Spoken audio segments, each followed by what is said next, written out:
Hello everyone, welcome to study tube. क्या हाल चाल, कैसे आप सभी। आशा करता हूं आप सभी अच्छे होंगे और स्वागत करता हूं मैं आप सभी का आपके यूट्यूब चैनल पे। सेट नंबर 8 हम लोग कवर करने जा रहे हैं अपने इस सीरीज का। आने वाले रेलवे एग्जाम के लिए अगर आप साइंस की तैयारी मेरे से करना चाहते हैं तो आप हमारे ऐप पर इस बैच के माध्यम से जुड़ सकते हैं। रेलवे स्पेशल साइंस अभी इंडिपेंडेंस डे सेल चल रहा है 16 अगस्त तक, तो आप 25% डिस्काउंट पे इस कोर्स को ज्वाइन कर सकते हो। तो अगर आप ज्वाइन करना चाहते हैं तो ऐप का लिंक मिलेगा आपको वीडियो के डिस्क्रिप्शन बॉक्स में, आप उस पर क्लिक करके ऐप के ऊपर जा सकते हो। अब चलिए हम लोग प्रश्नों को करना शुरू करते हैं। संकलन अभिक्रिया में असंतृप्त हाइड्रोकार्बन किसकी उपस्थिति में संतृप्त हाइड्रोकार्बन में परिवर्तित होते हैं। संकलन अभिक्रिया को ही हम लोग योगात्मक अभिक्रिया बोलते हैं, एडिशन रिएक्शन बोलते हैं। असंतृप्त हाइड्रोकार्बन यानी वैसे कार्बन जिसमें कार्बन कार्बन के बीच में डबल बॉन्ड, वैसे हाइड्रोकार्बन जिसमें कार्बन कार्बन के बीच में डबल बॉन्ड होता है, या फिर वैसे हाइड्रोकार्बन जिसमें कार्बन कार्बन के बीच में ट्रिपल बॉन्ड होता है, ये कन्वर्ट हो जाता है कार्बन कार्बन सिंगल बॉन्ड में, यानी कि संतृप्त हाइड्रोकार्बन में, यानी कि एल्कीन और एल्काइन एल्केन में कन्वर्ट हो जाता है। यह है संकलन अभिक्रिया। इसी को हम लोग एडिशन रिएक्शन बोलते हैं, योगात्मक अभिक्रिया बोलते हैं। पूछा जा रहा है किसकी उपस्थिति में। यहां पर कैटालिस्ट का इस्तेमाल किया जाता है ना, उत्प्रेरक का उपयोग यहां पर होता है ना। यहां पर कैटालिस्ट का उपयोग किया जाता है, आपको उस कैटालिस्ट का नाम बताना है। तो निकला पंडित पटेल, निकल, पैलेडियम, प्लेटिनम, इनमें से किसी एक का इस्तेमाल किया जा सकता है, पैलेडियम या निकल। बी हमारा राइट आंसर हो जाएगा। वनस्पति तेल से वनस्पति घी बनाया जाता है इसी वाले अभिक्रिया के माध्यम से। बी हमारा राइट आंसर। पौधों में गैसों का आदान प्रदान मुख्यतः किस संरचना के माध्यम से होता है। पौधों में गैसों का आदान प्रदान मुख्य रूप से सबसे ज्यादा पत्तियों में मौजूद जो स्टोमेटा होता है, यहीं से होता है ना। यहीं से गैसों का आदान प्रदान होता है और वाष्पोत्सर्जन भी यहीं से होता है।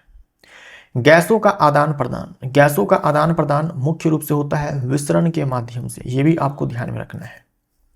गैसों का आदान प्रदान विसरण के माध्यम से होता है। ऑक्सीजन को है ना छोड़ना, कार्बन डाइऑक्साइड को लेना, ये सब जो है विसरण के माध्यम से होता है, डिफ्यूजन के माध्यम से होता है, और सबसे ज्यादा स्टोमेटा के थ्रू ही होता है। ये स्टोमेटा है, रंध्र है। तो सी हमारा राइट आंसर हो जाएगा। एथेन का आणविक सूत्र C2H6 है। इसमें बताना है कितने सह संयोजक आबंध है। तो सबसे पहले इसको खोलना होगा, है ना। स्ट्रक्चरल फॉर्मूला आपको लिखना होगा। ये मॉलिक्यूलर फॉर्मूला आपको दिया हुआ है, आपको स्ट्रक्चरल फॉर्मूला लिखना होगा। तो कार्बन कार्बन के बीच में हम लोग सिंगल बॉन्ड, हमें नहीं पता है कि सिंगल बॉन्ड लगेगा डबल बॉन्ड लगेगा, लेकिन हमने मान लिया है कि सिंगल बॉन्ड लगेगा, है ना। वैसे एथेन दिया हुआ है तो एल्केन है तो सिंगल बॉन्ड ही होगा कार्बन कार्बन के बीच में। अगर नहीं भी पता होता कि सिंगल बॉन्ड है कि डबल बॉन्ड या ट्रिपल बॉन्ड है, तो हम लोग पहले क्या करते, सिंगल बॉन्ड डाल करके हाइड्रोजन को चिपकाते हैं और उसके बाद खुद ही समझ में आ जाता है कि डबल बॉन्ड है या सिंगल बॉन्ड है। 6 हाइड्रोजन है तो 3 हाइड्रोजन दोनों कार्बन पर। अब काउंट कर लो कितने सह संयोजक आबंध है। ये सारे सह संयोजक आबंध है 1 2 3 4 5 6 7। एक सह संयोजक आबंध जो है कार्बन कार्बन के बीच में है, बाकी के सारे 6 कार्बन और हाइड्रोजन के बीच में है। तो 7 सह संयोजक आबंध है और सातों के सातों जो है एकल आबंध है, सिंगल बॉन्ड है। सरल मशीन का प्रमुख लाभ क्या है। तो सरल मशीन हमारे काम को आसान करती है, सरल मशीन हमारे काम को आसान बनाती है।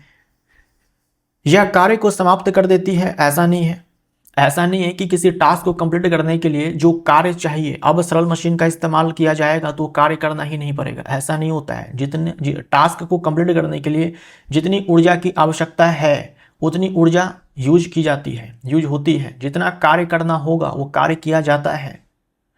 बस फायदा ये होता है कि हमारा काम आसान हो जाता है। 3 तरीके से आसान होते हैं भाई, बल की बचत करवा करके, बल की दिशा में परिवर्तन करवा करके, है ना, या फिर जो गति है उसको बढ़ा करके।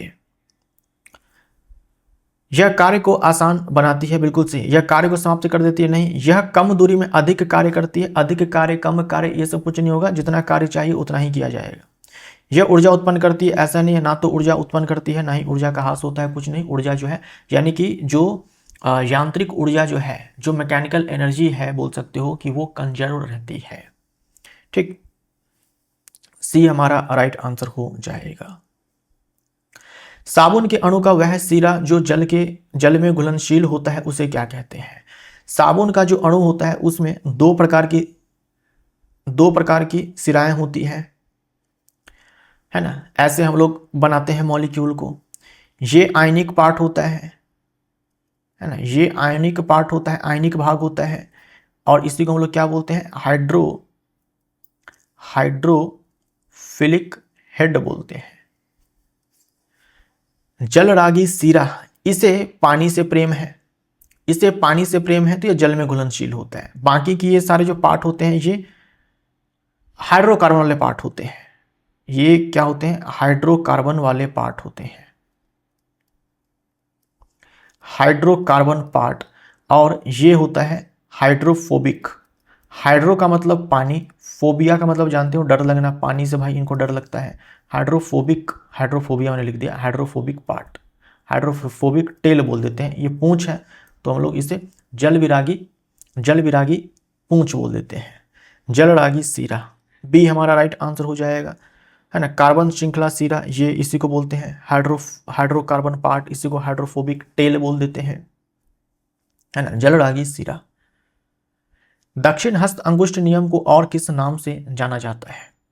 दक्षिण हस्त अंगुष्ठ नियम को और किस नाम से जाना जाता है? दक्षिण हस्त अंगुष्ठ नियम मैक्सवेल ने दिया था और इसके अनुसार हम जानते हैं, मान लो ये तार है, इसमें धारा ऊपर की ओर प्रवाहित हो रही है, तो हम अपने दाहिने हाथ से तार को ऐसे पकड़ेंगे कि अंगूठा रखेंगे, धारा जो प्रवाहित हो रही है जिस दिशा में, उस दिशा में हम देखेंगे उंगलियां किस दिशा में मुड़ रही है, वही चुंबकीय क्षेत्र की दिशा है। इसी को मैक्सवेल का कॉर्क स्क्रू नियम भी कहते हैं। मैक्सवेल का कॉर्क स्क्रू नियम, जैसे धारा ऊपर की दिशा में बह रही है, हम एक स्क्रू लेंगे जैसा कि आप इस पिक्चर में देख पा रहे हो, और हमें स्क्रू को ऊपर के डायरेक्शन में लेकर के जाना है, तो घुमाना पड़ेगा ना, या तो क्लॉकवाइज या तो एंटी क्लॉकवाइज, भाई किसी न किसी डायरेक्शन में तो घुमाना पड़ेगा, तभी जाकर के स्क्रू जो है ऊपर की ओर जाएगा, नहीं तो नीचे की ओर आएगा। तो हमें स्क्रू को ऊपर की ओर, यानी कि जिस दिशा में धारा बह रही है ऊपर की दिशा में लेकर के जाना है, तो उसको किसी न किसी दिशा में घुमाना होगा। जिस दिशा में आप घुमाओगे वही चुंबकीय क्षेत्र की दिशा हो जाएगी। जैसे आप यहां पर देखो, करंट की जो डायरेक्शन है वो नीचे की ओर है। अब इस स्क्रू को नीचे की ओर ले जाने के लिए ऐसे घुमाना पड़ रहा है, जैसा कि इस पिक्चर में आपको दिखाया गया है, क्लॉकवाइज घुमाना पड़ रहा है, यानी कि यही मैग्नेटिक फील्ड लाइन की डायरेक्शन है। बी हमारा राइट आंसर हो जाएगा।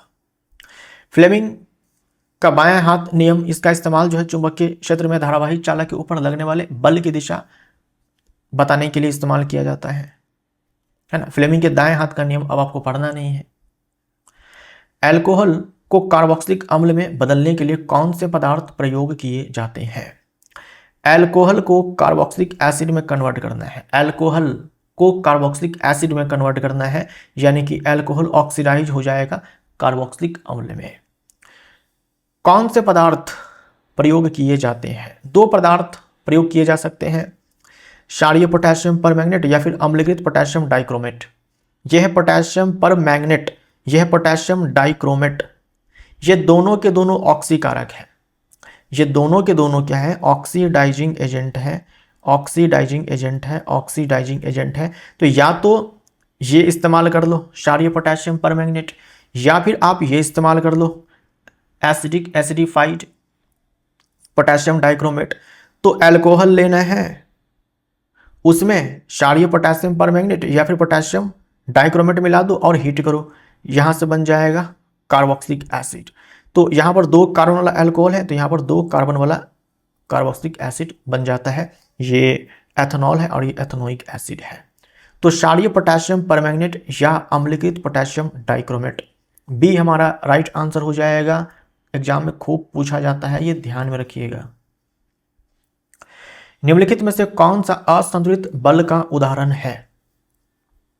जो हम लोग लिखते हैं बल बराबर द्रव्यमान गुने में त्वरण, यही जो बल होता है वो असंतुलित बल होता है ना। जब भी किसी वस्तु पर असंतुलित बल लगता है तो जो भी उसकी वर्तमान अवस्था होती है, चाहे वो गति की अवस्था हो, विराम की अवस्था हो, उसमें परिवर्तन हो जाता है, उसमें परिवर्तन हो जाता है, राइट। तो मेज पर रखी किताब, अगर मेज पर रखी किताब है तो जो भी उसकी वर्तमान अवस्था में उसमें कोई परिवर्तन नहीं होने वाला है, क्योंकि मान लो अगर ये मेज पर रखी किताब है तो इस किताब के ऊपर मेज के द्वारा ऊपर की दिशा में बल लगाया जा रहा होगा, अभिलंब प्रतिक्रिया बल, और इसी किताब पर नीचे की दिशा में गुरुत्वाकर्षण बल लगाया जा रहा होगा, है ना, गुरुत्वाकर्षण बल लगाया जा रहा होगा। ये दोनों बल जो है आपस में संतुलित होंगे, है ना, संतुलित होंगे, यानी कि संतुलित बल इस पर कार्य कर रहा है। तो जब भी संतुलित बल कार्य करे, यानी कि उस पर कोई असंतुलित बल नहीं लग रहा है ना, यानी कि नेट फोर्स इस पर लगने वाला 0 है। समान वेग से चलती कार, अगर मान लो कोई कार समान वेग से चल रही है, इसका मतलब त्वरण 0 हो जाएगा। अगर त्वरण 0 है इसका मतलब बल नहीं लगा, बल नहीं लगा यानी कि संतुलित बल लगा, यह भी हो सकता है।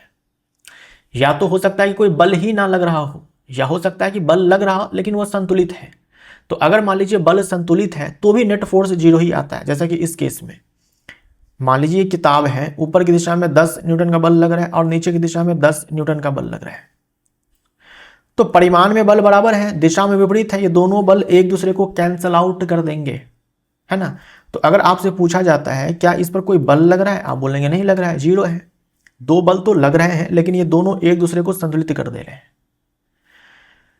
फुटबॉल को किक मारना, मान लीजिए यहां पर एक फुटबॉल है, आपने इसको, फुटबॉल है, ये फुटबॉल है और आप ये रेस्ट में है पहले, फिर आपने किक मारा, तो जैसे आपने किक मारा ये पहले विराम अवस्था में फुटबॉल थी, अब जो है गति की अवस्था में आ गई, तो वेग में परिवर्तन हो गया ना। जैसे ही वेग में परिवर्तन हो जाएगा जो त्वरण है वो उत्पन्न होगा, यानी कि त्वरण 0 नहीं होगा, यानी इसके ऊपर नेट फोर्स लगेगा। ये नेट फोर्स ही असंतुलित बल है। दीवारों पर टंगी घड़ी, दीवार पर एक घड़ी टंगी हुई है, जो भी इसकी अवस्था है उसमें कोई परिवर्तन नहीं हो रहा है, तो वहां पर भी लगने वाला बल संतुलित होगा ना कि असंतुलित। तो हमारा आंसर यहाँ पर सी हो जाएगा, ठीक है, सी हमारा राइट आंसर हो जाएगा। ये सारे ऑप्शन हमारे गलत हो जाएंगे। युग्मनज में गुणसूत्रों की संख्या कितनी होती है? युग्मनज में गुणसूत्रों की संख्या कितनी होती है? युग्मनज यानी कि एक कोशिकीय भ्रूण आप बोल सकते हो, ये शुक्राणु है, ये अंडाणु है, इनके बीच में संलयन होता है तो जाकर के युग्मनज बनता है। तो अगर हम इंसानों की बात करते हैं तो शुक्राणु में 23 क्रोमोसोम, अंडाणु में 23 क्रोमोसोम, तो युग्मनज हो जाते हैं 46 क्रोमोसोम। तो ये हमारा हैप्लॉइड होता है, ये हैप्लॉइड होता है, फिर ये डिप्लॉइड हो जाता है, राइट।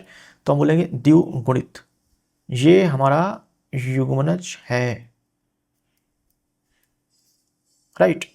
और ये दोनों क्या है? युग्मक है, ये दोनों के दोनों युग्मक है। तो जो युग्मक होते हैं ये होते अगुणित, लेकिन जो युग्मनज है वो द्विगुणित, diploid. B option right answer. आयनिक यौगिकों के संबंध में निम्न में से कौन सा कथन असत्य है?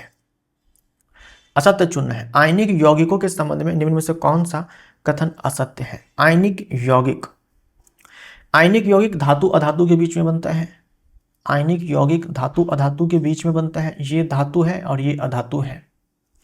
आयनिक यौगिक ठोस एवं कठोर होते हैं, बिल्कुल सही है। आयनिक यौगिक जो है ठोस होते हैं, कठोर होते हैं। आयनिक यौगिकों का गलनांक और क्वथनांक बहुत अधिक होता है, ये भी सही है। ये सब विशेषता है आयनिक यौगिक का। आयनिक यौगिक जल में अविलय तथा केरोसिन में घुलनशील होते हैं, ये तो गलत हो जाएगा। जो आयनिक यौगिक होते हैं वो जल में घुलनशील होते हैं, जल में तो आसानी से घुल जाते हैं, लेकिन केरोसिन है, डीजल है, पेट्रोल है, जो कार्बनिक विलायक होते हैं उनमें ये नहीं घुलते हैं। आयनिक यौगिक सामान्यतः भंगुर होते हैं, ठोस होते हैं, कठोर होते हैं, बल लगाओगे टुकड़ों में टूट जाएंगे, है ना। अपने गलित अवस्था में या फिर जलीय विलयन के रूप में ये विद्युत का चालन करते हैं। गलनांक और क्वथनांक उच्च होता है क्योंकि आयन के बीच में लगने वाला बल जो है वो बहुत ज्यादा मजबूत होता है, ठीक है। सी हमारा राइट आंसर हो जाएगा। दो एक समान प्रिज्म को विपरीत दिशा में रखने पर श्वेत प्रकाश के साथ क्या प्रभाव देखा जाता है? तो ऐसा न्यूटन साहब ने एक्सपेरिमेंट किया था सबसे पहली बार कि एक प्रिज्म का इस्तेमाल किया, श्वेत प्रकाश यहाँ से गुजरता है, 7 रंगों में टूट जाता है। उन्होंने कहा कि चलो हम एक और प्रिज्म लगाएंगे सेम टू सेम लेकिन उल्टे डायरेक्शन में, तो देखा कि वो 7 रंग वापस से मिलकर के श्वेत प्रकाश में कन्वर्ट हो जाते हैं, तो श्वेत प्रकाश पुनः प्राप्त होता है। सी हमारा राइट आंसर हो जाएगा। ये दोनों के दोनों prism same to same identical होने चाहिए 100%, है ना, तभी ये रिजल्ट जो है देखने को मिलता है। सोडियम हाइड्रोजन कार्बोनेट और HCl की अभिक्रिया में मुख्य उत्पाद है, ये क्या है, हाइड्रोजन कार्बोनेट है। तो जब हम किसी अम्ल की अभिक्रिया कार्बोनेट से करवाते हैं या फिर हाइड्रोजन कार्बोनेट से करवाते हैं तो 3 उत्पाद बनते हैं, लवण बनता है, जल बनता है और कार्बन डाइऑक्साइड गैस मुक्त होती है ना। तो लवण बनता है, जल बनता है और कार्बन डाइऑक्साइड गैस मुक्त होती है। बी हमारा राइट आंसर हो जाएगा। यह अभिक्रिया जो है आपको याद रखनी है, धातु का कार्बोनेट या फिर बाइक कार्बोनेट, है ना, बाइक कार्बोनेट को ही हम लोग हाइड्रोजन कार्बोनेट बोलते हैं, और अम्ल के बीच में अभिक्रिया होती है, लवण बनता है, जल बनता है और कार्बन डाइऑक्साइड गैस मुक्त होती है। निम्नलिखित में से किस यौगिक में कार्बन नहीं पाया जाता है? अब देखो, कार्बोहाइड्रेट, प्रोटीन, वसा, ये सब के सब क्या है, ऑर्गेनिक कंपाउंड्स हैं। ये सब के सब कार्बनिक यौगिक हैं, ये सब के सब कार्बनिक यौगिक हैं।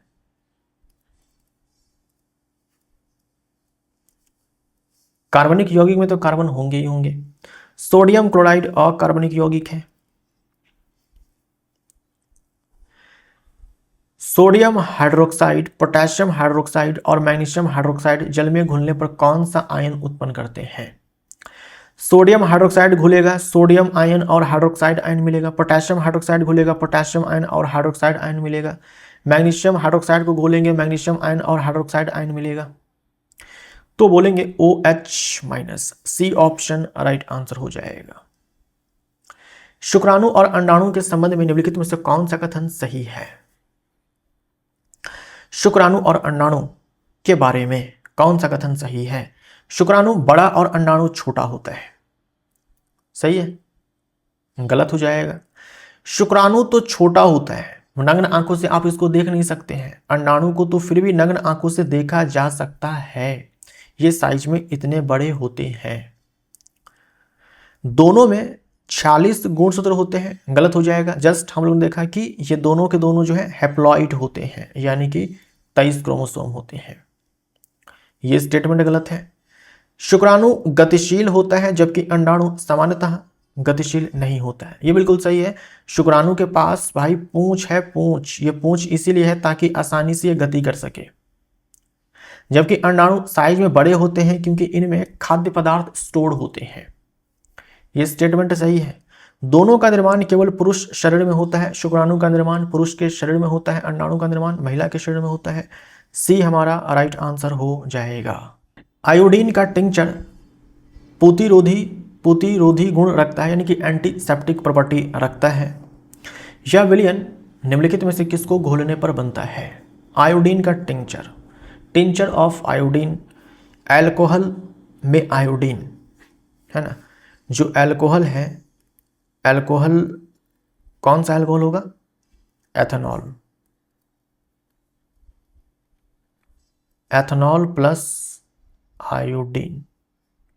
एथेनॉल प्लस आयोडीन, ये जो एथेनॉल होता है ये सॉल्वेंट होता है, विलायक होता है, और जो आयोडीन है ये सॉल्यूट होता है, और ये पूरा का पूरा जो है समांगी मिश्रण होता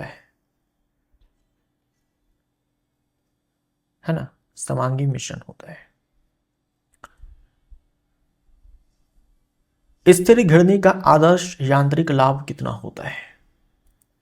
तो फिक्स्ड पुली का मैकेनिकल एडवांटेज 1 के बराबर होता है, 1 के बराबर होता है। इसका मतलब ये हुआ कि लोड बराबर एफर्ट होता है ना, भार बराबर आयास होता है, भार बराबर आयास होता है, यानी यहाँ पर पुल्ली के केस में, फिक्स्ड पुल्ली के केस में बल की बचत नहीं होती है ना, बल की बचत नहीं होती है, केवल बल के दिशा में परिवर्तन होता है, बल के दिशा में परिवर्तन होता है। Right, B option right answer हो जाएगा। निम्नलिखित में से भौतिक परिवर्तन कौन से हैं? भौतिक परिवर्तन कौन से हैं? तो भौतिक परिवर्तन में कोई नया पदार्थ नहीं बनता है। यूजुअली भौतिक परिवर्तन को आसानी से आप रिवर्स भी कर सकते हो। लौह धातु का पिघलना, लोहे के धातु को पिघला दिया, कोई नया पदार्थ नहीं बना, वो लोहा ही है लेकिन पिघले हुए अवस्था में है। आप वापस से उसको ठंडा कर सकते हो, ठोस में कन्वर्ट कर सकते हो। तो ये भौतिक परिवर्तन है, ये कोई रासायनिक परिवर्तन नहीं है। हमें भौतिक परिवर्तन कौन से हैं यही चुनना है। लोहे में जंग लगना अपने आप में रासायनिक परिवर्तन है, क्योंकि लोहे में जंग लगना ये रासायनिक अभिक्रिया के कारण होता है ना, रासायनिक अभिक्रिया के कारण होता है। तो ये भौतिक परिवर्तन नहीं है। एक लौह छड़ को मोड़ना, लोहे की छड़ थी आपने मोड़ दिया, कोई नया पदार्थ बना क्या? छड़ ही तो है, केवल शेप में चेंज आया है, ये भौतिक परिवर्तन है। लौह धातु का एक तार खींचना, लोहे का धातु है, आपने तार खींच दिया उसका, तो जैसे कॉपर का आप तार देखते हैं, है तो कॉपर ही है ना, है तो कॉपर ही। तो ये रासायनिक परिवर्तन नहीं, ये भी भौतिक परिवर्तन है। तो 1 3 4 1 3 4 1 3 4 सी ऑप्शन राइट आंसर हो जाएगा। मनुष्यों में अंतः श्वसन के संबंध में निम्नलिखित में से कौन सा कथन गलत है? अंतः श्वसन जो हम सांस लेते हैं क्या होता है? पसलियां अंदर की ओर धंसती है और डायफ्राम ऊपर की ओर उठता है। अच्छा, फेफड़ों में वायु का प्रवेश होता है, ये तो सही है। जब हम सांस लेते हैं तो वायु जो है हमारे फेफड़ों में प्रवेश करती है, ये स्टेटमेंट तो सही है, हमें गलत वाला चुनना है। ये तो आप खुद से ट्राई कर सकते हो। आप सांस लो तो जो पसलियां है वो ऊपर की ओर उठेगी, पसलियां ऊपर की ओर उठेगी, थोड़ा बाहर की ओर आएगी, ऐसा होता है। और डायफ्राम चपटा हो जाता है। यूजुअली जो हम सांस छोड़ते हैं तो डायफ्राम जो है ऐसा होता है, लेकिन जब हम सांस लेते हैं तो डायफ्राम थोड़ा चपटा हो जाता है, ताकि जो थोरैसिक कैविटी है जिसमें कि लंग्स है उसका वॉल्यूम ज़्यादा हो जाए, उसका वॉल्यूम ज़्यादा हो जाए और ज़्यादा से ज़्यादा जो वायु है हमारे फेफड़ों के अंदर प्रवेश कर सके। तो वक्ष गुहा का आयतन बढ़ जाता है, पसलियां ऊपर की ओर उठती है, डायफ्राम चपटा हो जाता है। ठीक, तो गलत चुनना था ना, तो ये हमारा राइट आंसर हो जाएगा। ये तीनों के तीनों सही है। जब क्रमशः 4500 एंगस्ट्रॉम, 5400 एंगस्ट्रॉम, 6000 एंगस्ट्रॉम तरंगदैर्घ्य वाली प्रकाश किरणें एक प्रिज्म से होकर गुजरती है तो विचलन कोण डैश होगा। तो विचलन कोण और तरंगदैर्घ्य में उल्टा संबंध होता है, उल्टा संबंध होता है। ठीक, तो सबसे ज्यादा तरंगदैर्घ्य विचलन कोण, चलो हम ऑप्शन चेक कर दें। सभी में बराबर ऐसा नहीं होगा, क्योंकि सारे में जो वेवलेंथ है वो अलग अलग है, तो ये तो ऑप्शन होगा नहीं। सबसे ज्यादा विचलन होगा इस केस में डेल्टा मैक्स यहां मिलेगा, और इस केस में डेल्टा मिनिमम मिलेगा हमें। तो 4500 एंगस्ट्रॉम के प्रकाश में अधिक सही है, 5400 एंगस्ट्रॉम के प्रकाश में अधिक गलत हो जाएगा, इसमें अधिक गलत हो जाएगा। बी ऑप्शन राइट आंसर हो जाएगा। ठीक, तो जो विचलन कोण है और जो तरंगदैर्घ्य है इसके बीच उल्टा संबंध होता है। यही कारण है कि जब हम श्वेत प्रकाश को प्रिज्म से गुजारते हैं तो लाल रंग सबसे कम विचलित होता है, क्योंकि लाल रंग का जो प्रकाश है उसकी तरंगदैर्घ्य सबसे अधिक होती है, तो उसका विचलन सबसे कम होता है। उत्तल लेंस के मुख्य फोकस और प्रकाशिक केंद्र के बीच वस्तु रखने पर, है ना, ये मुख्य फोकस है, ये प्रकाशिक केंद्र है, इसके बीच में वस्तु को रखेंगे, बनने वाला प्रतिबिंब किस प्रकार का होता है? तो ये एकमात्र केस है जब आभासी बनेगा, सीधा बनेगा और बड़ा प्रतिबिंब बनेगा। तो आभासी, सीधा, बड़ा, सी हमारा राइट आंसर हो जाएगा। प्रतिबिंब इधर ही बनेगा, प्रतिबिंब जो है इधर ही बनेगा, आभासी, ठीक, सीधा और बड़ा बनेगा। जिधर वस्तु को रखा गया है उधर ही प्रतिबिंब का निर्माण होगा। राइट, मान लो एक प्रकाश किरण जो है वो ऐसे जाएगी,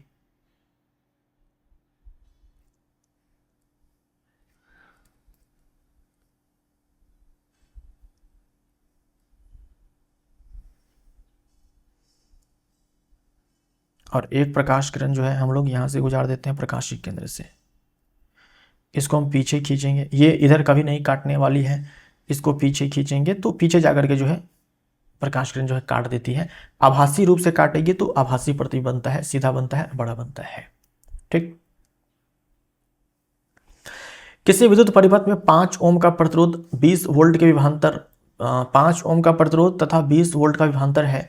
यदि 10 सेकंड तक धारा प्रवाहित होती है तो परिपथ से प्रवाहित आवेश कितना होगा। हमें देखो प्रतिरोध दिया गया है, हमें विभवांतर दिया गया है, हमें समय दिया गया है और हमसे पूछ लिया गया है धारा। धारा हमसे पूछा गया है, नहीं धारा नहीं, तो परिपथ से प्रवाहित आवेश, हमसे आवेश पूछा गया है, हमसे आवेश पूछा गया है।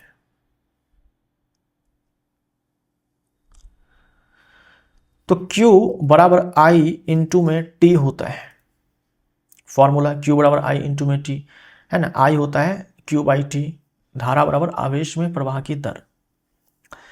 अब I निकालने के लिए हमारे पास V है और R है, V बाई R इंटू में T हो जाएगा। V का मान 20 है, R का मान 5 है और T का मान 10 है। ठीक, ये हो जाएगा 40 कूलम है ना। C से कूलम, कूलम जो है SI मात्रक है आवेश का। निम्नलिखित संरचना का IUPAC नाम क्या है। फंक्शनल ग्रुप यहां पर देख करके आपको साफ साफ समझ में आ रहा होगा कि ये कीटोन है।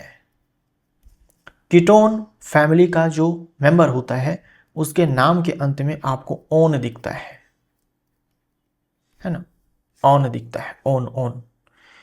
तो देखो यहां पर ब्यूटेनॉल है, ब्यूटेन है, ब्यूटेनॉल है, यहां पर एक ऑप्शन दिख रहा है आपको ओन वाला, ये हमारा आंसर हो जाएगा है ना। 1 2 3 4, 4 कार्बन है तो 4 कार्बन का सबसे पहले एल्केन लिखेंगे, ब्यूटेन हो जाएगा। फिर लास्ट का ई हटा करके उसके स्थान पर ONE जोड़ देंगे तो ब्यूटेनोन हो जाएगा है ना, ब्यूटेनोन। एक पारिस्थितिक तंत्र की खाद्य श्रृंखला और ऊर्जा प्रवाह के संबंध में निम्नलिखित में से कौन सा कथन गलत है। जो जीव उत्पादक नहीं होते वे उपभोक्ता होते हैं, सही है ये। अगर कोई उत्पादक नहीं है तो उपभोक्ता है। एक जीव एक से अधिक पोषी अस्त्रों से भोजन प्राप्त कर सकता है, एक जीव एक से अधिक पोषी अस्त्रों से भोजन प्राप्त कर सकता है, ये भी तो सही है। जैसे अगर हम मनुष्य की बात करते हैं तो हम शाकाहारी है ना, हम पेड़ पौधों से प्राप्त भोजन भी खाते हैं और जंतु को भी खा लेते हैं, मछली भी खा लेते हैं, बकरा भी खा लेते हैं, चिकन भी खा लेते हैं और अमरूद भी खा लेते हैं, आम भी खा लेते हैं, तो सही है। जो मांसाहारी है वो अलग पोषी स्तर पर आते हैं और जो आपके ये पेड़ पौधे होते हैं, फल है, वो अलग पोषी स्तर पर आएंगे। तो एक ही जीव एक से अधिक पोषी स्तर से भोजन प्राप्त कर सकता है, बिल्कुल सही है। जीव का पोषी स्तर जितना निम्न होता है उसमें उतनी ही कम ऊर्जा होती है, तो गलत हो जाएगा है ना। सबसे ज़्यादा ऊर्जा जो है ये प्रथम पोषी स्तर पर, उसके बाद उससे कम द्वितीय पोषी स्तर पर, उससे कम तृतीय पोषी स्तर पर और सबसे कम चौथे पोषी स्तर पर। तो जो जीव जितना नीचे आएगा पोषी स्तर पे उसमें उतनी ही अधिक ऊर्जा होगी, कम नहीं होगी। खाद्य जाल में 2 या 2 से अधिक खाद्य श्रृंखलाएं शामिल होती है, बिल्कुल सही है। फूड वेब में कई सारे फूड चैन्स होते हैं। यदि किसी हीटर से गुजरने वाली धारा को प्रतिरोध और धारा प्रवाह के समय को अपरिवर्तित रखते हुए 3 गुना कर दिया जाए तो उत्पन्न ऊष्मा कितनी हो जाएगी। तो H बराबर जूल का तापन नियम लगाएंगे, H बराबर I² RT।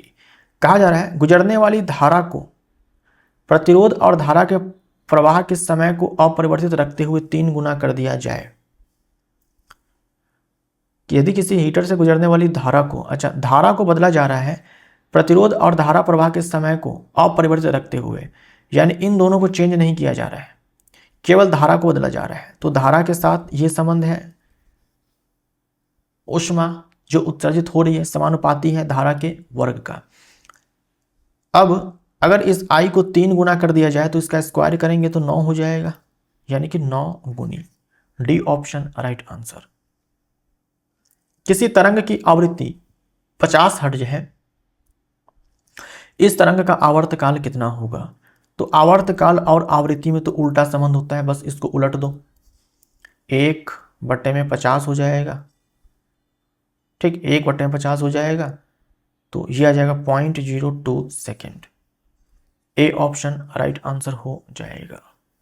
ठीक, वायु की उपस्थिति में मैग्नीशियम को जलाने पर मैग्नीशियम ऑक्साइड बनता है, इसमें होने वाली अभिक्रिया का प्रकार क्या है?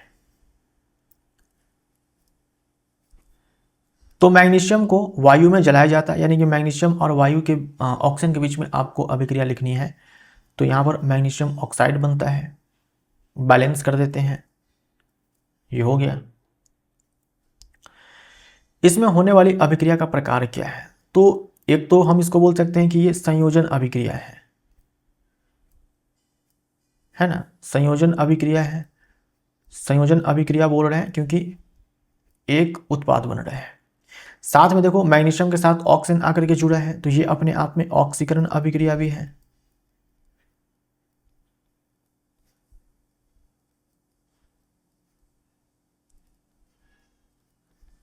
ऑक्सीकरण अभिक्रिया भी है, तो ऑक्सीकरण अभिक्रिया ए हमारा राइट आंसर हो जाएगा। निम्नलिखित में से किस समूह में सभी पदार्थ जैव निम्नीकरणीय है? निम्नीकरणीय मतलब कि अपघटित हो जाना, जैव मतलब जीवों की मदद से। तो जो पदार्थ अपघटित हो जाते हैं कवक और जीवाणु से, वही पदार्थ होते हैं जैव निम्नीकरणीय। तो पौधों से प्राप्त जो पदार्थ होते हैं, जंतुओं से प्राप्त जो पदार्थ होते हैं जैव निम्नीकरणीय होते हैं। सब्जी के छिलके पौधों से प्राप्त पदार्थ हैं, लकड़ी पौधों से प्राप्त पदार्थ है, रबर।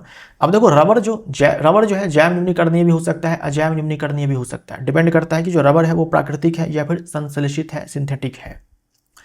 तो इसीलिए इस वाले ऑप्शन को होल्ड पर डालते हैं अभी। घास है, लकड़ी है, संतरे के छिलके हैं, ये जैव निम्नीकरणीय है। घास, लकड़ी, संतरे के छिलके सारे के सारे पौधों से प्राप्त पदार्थ हैं। घास पौधों से प्राप्त पदार्थ है, फूल जो है पौधा का ही पार्ट है, घास अपने आप में पौधा ही है। प्लास्टिक जो है ये अजैव निम्नीकरणीय पदार्थ हो जाएगा, तो ये ऑप्शन गलत हो जाएगा। फूल, लकड़ी प्लांट से मिलने वाले पदार्थ हैं। बैटरी जो है यहाँ पर फिर से ये अजैव निम्नीकरणीय हो जाएगा। तो एक ऑप्शन हमें साफ साफ दिख रहा है जिसमें कि सारे के सारे जैव निम्नीकरणीय पदार्थ हैं, तो हम ये मानकर चलेंगे रबर जो है यहाँ पर संश्लेषित है। ये ऑप्शन भी कट जाएगा, बी ऑप्शन राइट आंसर।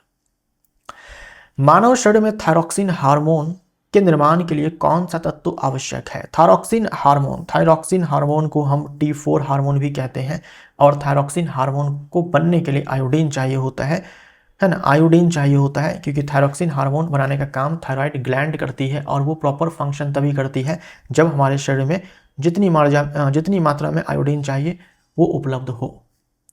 अगर आयोडीन की कमी हो जाती है तो जो थायराइड ग्लैंड है हमारे गले में है, उसका आकार बड़ा हो जाता है, और उस विकार को हम लोग क्या बोलते हैं? घेंगा बोलते हैं, है ना, घेंगा बोलते हैं, ग्वाइटर बोलते हैं इंग्लिश में। तो दोस्तों इसी के साथ ये सेट यहीं पर समाप्त होता है। अब तक जो भी सेट्स आए हैं उन सारे का PDF ऐप पर अपलोड कर दिया गया है। तो मिलते हैं अगले वाले सेट में, और जिनका भी आने वाले टाइम में एग्जाम है उन सभी को बहुत बहुत शुभकामनाएं।